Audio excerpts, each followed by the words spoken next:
Xin chào các bạn đã tới cái kênh Vương Thịnh Vlog.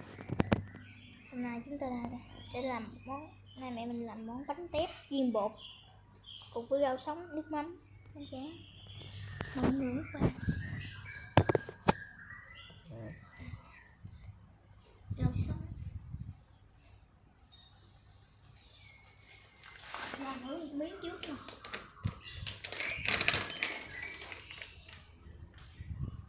Miếng bánh tráng trước.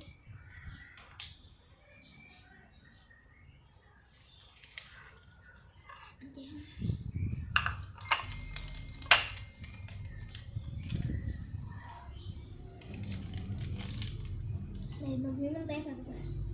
Bánh tét rất ngon luôn. Đó, chị Hương về kìa. Bánh tét. Xéo nè. Ủa các bạn coi nè. Nó ngon. Dữ dằn luôn.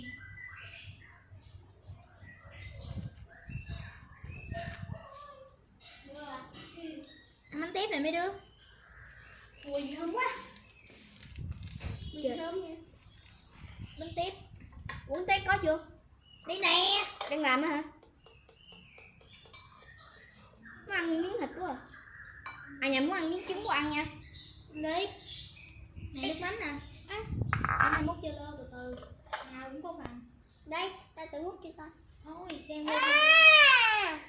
Lô ơi. Lô. Hả? Đang quay phim ấy Lô. Này các bạn. Đây có được. Rồi. Đây là mình sẽ ăn nha các bạn. Miếng dặn luôn. Đôi cho ăn trứng không? Nữa. Bóc nha. Đây. Ăn quá mình không Cho có các bạn một miếng.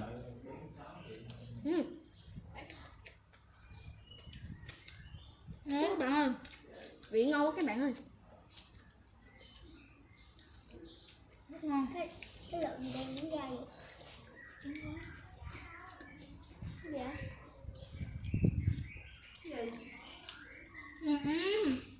Bánh tét này. Cái gì? Bánh tét. Anh cô đang quay phim á.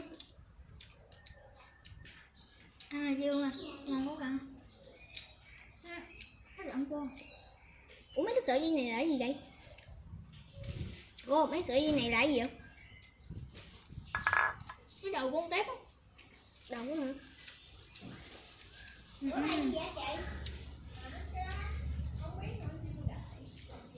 á, cái này á. Này cái gì á?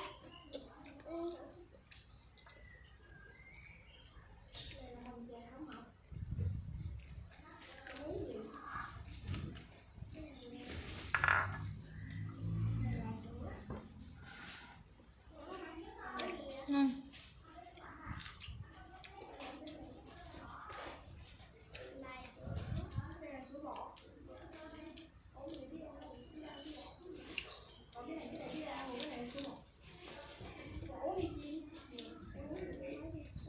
Ăn không?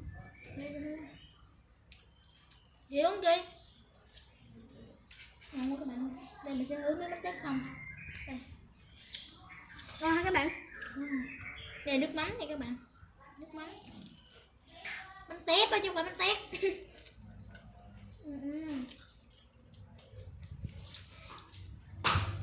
Rất ngon nha các bạn. Rồi, video đã kết thúc. Ai đụng?